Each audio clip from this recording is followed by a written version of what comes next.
Et bonjour à chacun pour cette nouvelle émission de 15 minutes avec. Et ce matin, je suis avec Franck. Franck Pécastin, comment vas-tu? Bonjour David, je vais bien. Et toi-même? Eh bien, je vais très bien. Aujourd'hui, je sais que toi, tu es en Afrique. Ben, sache qu'à Toulouse, il neige. Waouh, ben, c'est rare hein, parce que Toulouse c'est dans la cuvette, c'est pas les C'est Pyrénées très quand rare. même. Bon, alors, Eh ben tant mieux. je rassure nos auditeurs, d'ici que la vidéo soit publiée, il n'y en aura plus. Et d'ailleurs, ceux qui sont curieux pourront, comme ça, savoir quel jour on a enregistré. Ah, exact. Bon, Le alors temps est aujourd'hui, très important. ouais, carrément. Aujourd'hui, j'avais une question à te poser. Oui, Euh, Il y a des églises thermomètres et des églises thermostats. Les églises thermomètres, c'est ces chrétiens, ces assemblées qui sont en fait qui évoluent en fonction de la température. Et puis, il y a ces églises que je crois devoir exister et qui je crois qu'il existe, qui sont des thermostats, qui donnent la température. En gros, je veux parler d'influence. Je voudrais que tu nous parles d'influence ce matin. Qui influe qui? Est-ce que nos assemblées et les chrétiens doivent être des thermomètres qui réagissent à l'influence du monde? Ou est-ce que nous devons être des thermostats là où nous sommes placés pour influer dans le monde? Alors, est-ce que tu peux nous parler un petit peu de ces sphères d'influence? ben oui, merci de ta question. Effectivement, quand on parle d'influence, on parle encore une fois de leadership, n'en déplaise en certains. Et donc c'est comment en fait l'Église et pourquoi l'Église doit être plutôt un thermostat, comme tu le dis, influencé autour d'elle, plutôt que d'être influencé. Il y a ce verset qui me vient à l'esprit, nous sommes la lumière du monde et le sel de la terre. Mmh, Alors, souvent, on le répète dans nos églises ou bien on le prêche en tant que pasteur ou leader. Mais qu'est-ce que ça veut dire, en fait, de manière pratique et concrète dans notre société française ou que ça soit en Afrique, peu importe, là où on se trouve géographiquement, mais qu'est-ce que ça signifie de manière pratique et concrète de pouvoir influencer donc notre société de manière positive. Ça veut dire quel leadership on exerce. Pour moi, aujourd'hui, c'est vrai, je prendrais un autre terme, je dirais, il y a beaucoup de pensées ecclésiocentrées. ouais. Et ce que j'appelle ecclésiocentré, c'est-à-dire que le système religieux doit être le catalyseur de de toute formation, de toute éducation, de toute leadership exercé dans notre société civile. En regardant la parole de Dieu, la Bible, je me suis aperçu, parce que souvent, je ne sais pas si tu as entendu parler des 7 montagnes d'influence, etc. Bon, sont nos amis américains toujours qui amènent des théories et puis nous, on les gobe et il y en a de très bonnes. Mais en fait, le truc, c'est que pour moi, j'ai regardé dans la Bible, en fait, tout système de structure de société est organisé autour de 3 grosses sphères d'influence. Et on le trouve dans l'Apocalypse parce que en fait, le diable, notre ennemi, Lucifer, veut s'emparer de ces 3 sphères. Et ces Mmh. 3 sphères d'influence, ce sont en fait la politique, qui pour moi est la gouvernance en fait du monde, la gouvernance d'une cité, la gouvernance d'une nation. Donc, s'exerce par la politique, l'influence politique. Et il veut s'en emparer puisque nous savons qu'il veut mettre à son leader, hein, ce que nous appelons souvent l'antéchrist ou le leader qui va se proclamer lui-même Dieu dans le temple reconstruit à Jérusalem, euh, un leader pacifique en apparence. Il va pacifier les relations humaines. Il va parler de paix dans le monde. Et donc, ce leader, c'est un leader politique. Et aujourd'hui, donc, cette sphère d'influence euh, en est une. Il y a une deuxième, c'est la sphère d'influence spirituelle religieuse. Et nous, parfois, on a un défaut de pensée, je trouve, en tout cas, moi, je l'avais en tant que pasteur et personne née de nouveau et pasteur dans des mouvements Assemblée de Dieu, mais aussi dans d'autres mouvements où j'ai travaillé pour le royaume de Dieu, c'est qu'on pense que tout doit passer par les sphères d'influence spirituelle, c'est-à-dire l'Église, ce que nous appelons l'Église. Et souvent, j'entendais, ben, on va faire, je sais pas, alors des fois, j'ironisais en disant, ben, OK, on va être boulanger chrétien, alors on va faire un pain chrétien, on va faire un cordonnier chrétien, on va faire un automobiliste, enfin, ou un garage chrétien. Mais en fait, c'est pas tout à fait ça. C'est une fausse croyance ou un faux raisonnement en réalité. Parce que quand on est boulanger chrétien, par exemple, eh ben, la façon dont on va faire le pain, la manière dont on va travailler la matière première, etc., c'est ce qui va faire la différence avec les autres dans le domaine de l'excellence, dans le domaine de la recherche des bons produits, peut-être dans l'amour qu'on met dans notre travail, etc. Mais c'est pas pour ça que comment dirais-je, ça va s'appeler un pain chrétien, parce que quelqu'un qui n'est pas chrétien peut aussi avoir l'amour pour son travail et faire un très bon pain. Mmh. Alors, c'est là où parfois on a un peu, à mon avis, un petit défaut de compréhension. Et la troisième sphère d'influence, c'est l'économie. Et là, on connaît bien ce texte dans l'Apocalypse. Alors, attends, je vais regarder parce que je ne me rappelle plus exactement la référence, mais dans Apocalypse 13, tu sais, 16, 17, où il dit que personne ne peut acheter ni vendre sans avoir la marque et le nom de la bête ou son nom. Et puis après, il dit, c'est ici la sagesse, que celui qui a de l'intelligence calcule le nombre de la bête est un nombre, et son nombre est 666. Bon, tout le monde un peu connaît ça, ce Mmh. texte-là.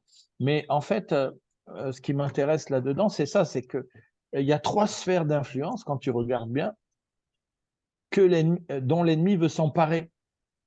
Et nous sommes des résistants dans ce monde, la lumière du monde, c'est-à-dire que nous brillons dans ces sphères d'influence.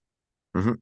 Et pour moi, d'ailleurs, ce que Dieu appelle l'Église, qui est un édifice spirituel, c'est-à-dire invisible, si c'est spirituel, ce n'est pas visible, eh bien, cette Église, elle est influente dans ces trois sphères d'influence, dans Mmh. ces trois sphères mécaniques qui structurent toute société. Et l'enjeu, parce qu'il est dit justement là dans l'Apocalypse, l'enjeu c'est que nous soyons influents dans ces sphères et que nous puissions résister jusqu'au temps où on ne pourra plus. Dans Apocalypse 13, 7, il est dit, il fut donné de faire la guerre aux saints et de les vaincre, et il fut donné autorité sur toute tribu, tout peuple, toute langue et toute nation, et tous les habitants de la terre l'adoreront, ceux dont le nom n'a pas été inscrit dès la fondation du monde dans le livre de vie et de l'agneau de Dieu qui a été immolé. En fait, il y a une finalité là qui fait peur, quelque part, en tout cas, qui peut faire peur. Moi, elle ne me fait pas peur, mais parce que je crois en Dieu et j'ai pas peur de ça, mais en fait, ça peut faire peur parce que tu dis, ben, de toute façon, on va tous perdre à la fin. Sauf on va perdre juste pendant un temps, parce qu'on va gagner après. Mais c'est vrai que ça, c'est une conscientisation, une finalité qu'on doit accepter. Et moi, je l'ai vécu ça quand on a lutté socialement, par exemple, en France, contre le mariage pour tous. Alors, c'était un moment, c'était très délicat parce que on était un petit nombre au départ, et puis c'est devenu quand même un mouvement en France, hein, qui était un peu, pas spécifiquement chrétien, mais qui était un mouvement en France de gens qui se disaient, mais pourquoi on veut toucher au mariage, après tout, etc. Mais on a perdu. On a perdu. Pourtant, il y avait vraiment un mouvement qui s'est créé. Il y avait vraiment des gens en nombre qui se posaient des questions et qui pensaient qu'on pouvait trouver d'autres alternatives que celle-là. Mmh. Hein, par exemple, améliorer comment le pacte social entre deux personnes de même sexe qui veulent hériter l'un de l'autre parce qu'ils s'aiment, ils ont un contrat de social pour pouvoir être, entre guillemets, unis dans la société civile. Mais non, il fallait à tout prix que le terme mariage soit là. Et en fait, on a vécu ça, j'ai vécu comme une défaite. Oui, on a Mmh. perdu. Bon, c'est pas grave, hein. Moi, je trouve que c'est normal. Voilà, on est dans une société civile, on peut perdre. Mais ça m'a fait penser à ça. Je me suis dit, ça, c'est des prémices, en fait, de choses où on dit souvent, on est toujours vainqueur, on doit toujours gagner, on est enfant de Dieu, tout ce qu'on fait réussit, tout ça. Oui, mais l'Apocalypse nous montre bien qu'à un moment donné, on va perdre. Mmh. Et je pense qu'il faut conscientiser ça. Alors, pour moi, il faut conscientiser que les sphères d'influence, il y en a trois dont le diable veut s'emparer, et nous devons briller dans ces sphères-là. Et Mmh. donc, nous devons travailler à former, des Joseph, des Daniel, des Esther, des Déborah, etc., etc., des leaders qui vont être influents dans ces sphères d'influence. Alors, est-ce que c'est le rôle du système religieux? Moi, je ne crois pas que ce soit le système religieux qui doit forcément former ces leaders. Par contre, Mhm. c'est le rôle de l'Église, mais au sens spirituel du terme. C'est-à-dire que tout n'est pas dépendant du système religieux. Le système religieux est une des sphères d'influence. Il y a la sphère politique et il y a la sphère économique. Et ces trois sphères-là, dedans, il y a des enfants de Dieu. Et dans ces sphères-là, les liens qui existent entre ces gens-là, c'est ce que Dieu, je crois, appelle l'Église, parce que c'est un édifice spirituel. Ils sont reliés entre eux par l'Esprit Saint, ils sont reliés entre eux de manière spirituelle, donc invisible, parce qu'ils ont le même cœur, ils sont dans le même royaume, ils ont la même vision du monde, et ça, c'est Dieu qui leur a donné. Mhm. C'est un don, c'est Dieu qui leur a donné. Donc, et c'est Dieu d'ailleurs qui nous a choisis. Ça aussi, c'est une chose incompréhensible. Hein. Pourquoi moi et pas mes frères ou pas mes amis d'enfance? Je ne sais pas pourquoi. Je sais Mhm. que Dieu m'a choisi, mais je ne sais pas pourquoi. C'est Dieu qui me répondra. Et donc, c'est pour ça que fait partie des mystères de la Terre où je ne pense pas qu'on ait des réponses à donner dessus. En tout cas, moi, j'en ai pas.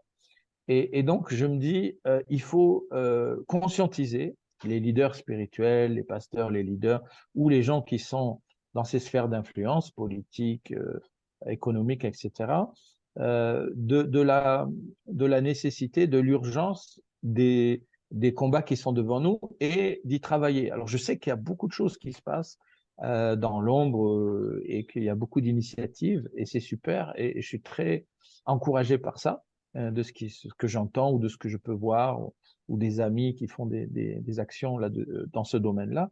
Et je trouve ça très pertinent. Et Mhm. il y a une reconfiguration pour moi qui est en cours. Hein. Il y a une bifurcation du monde, des structures du monde.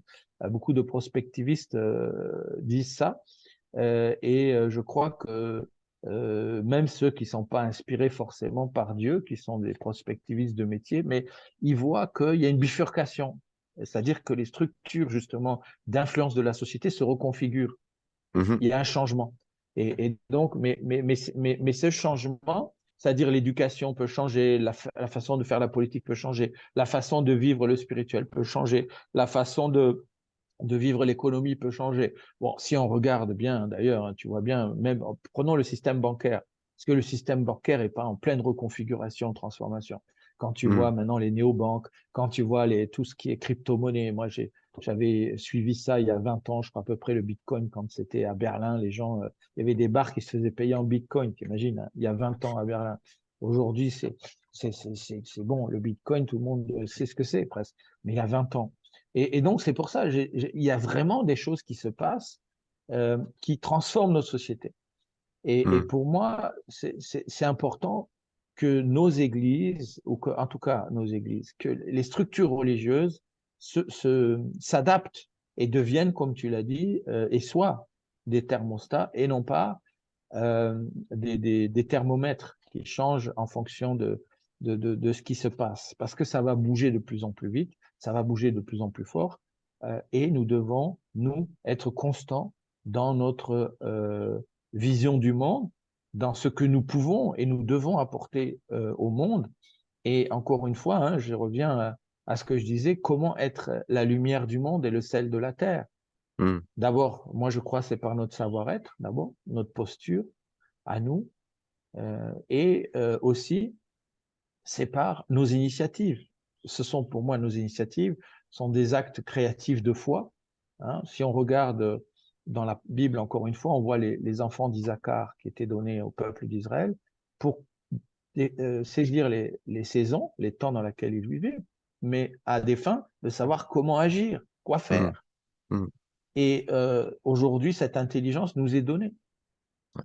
parce que il n'y a plus les fils d'Isaacar, en tout cas pour ce que nous appelons l'Église, c'est un peu universel et nous sommes tous des sacrificateurs. Avant, il y avait la tribu de Lévi, les Cohen. Maintenant, nous sommes tous sacrificateurs. Donc, nous pouvons tous Mhm. avoir cette intelligence des fils d'Isaacar, quelque part, Ouais. par rapport à nos sphères d'influence, là où on est. Et donc, c'est réapprendre tout ça et se reconfigurer pour pouvoir faire un travail efficace, efficient dans notre génération Mmh. Et je crois qu'il y a des belles choses, hein, devant nous, vraiment pour la France et pour l'Europe et aussi pour le continent africain et finalement aussi pour le monde en général, hein, même si effectivement il y a des temps difficiles, ça c'est indéniable, hein, des crises économiques, on a vu déjà des guerres, des bruits de guerre, des crises économiques, des famines, Mmh. des tremblements de terre, etc. On le voit. Alors on pourrait dire oui, on a déjà vu ça avant, c'est sûr, mais bon là on le voit nous dans notre génération. Moi mes parents ils n'ont pas trop connu la guerre, tu sais. Nous on la connaît maintenant.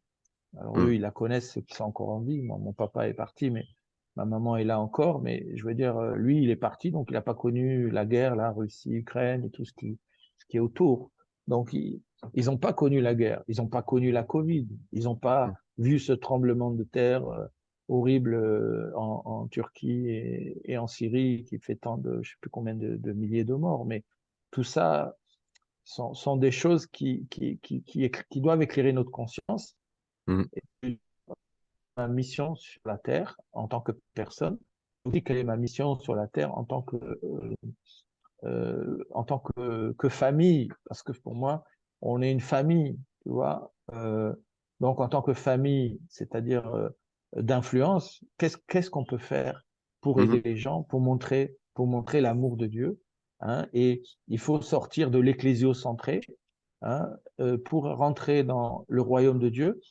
Et il faut sortir aussi de... Parce que l'ecclésiocentré marche souvent avec la doctrine centrée, et il faut aller vers le royaume de Dieu et vers le christocentrique. Ouais. Parce que pour moi, l'apôtre Paul a dit quelque chose qui me fascine, c'est plus moi qui vis, c'est Christ qui vit en moi. Et je Mmh. me suis dit, mais quel travail intérieur sur lui il a fait en fait pour arriver à dire ça. Et tu vois, donc pour moi, c'est ça le travail de la sanctification et tout ça. Mmh. C'est à l'intérieur d'incarner Christ vraiment. Et là, et ses valeurs et son comportement, son regard vis-à-vis de la société, vis-à-vis des personnes. Et c'est vrai que c'est un défi pour chacun individuellement, et ça peut être un défi collectif aussi. Comment Mmh. montrer justement Christ à travers nos actions collectives. Voilà.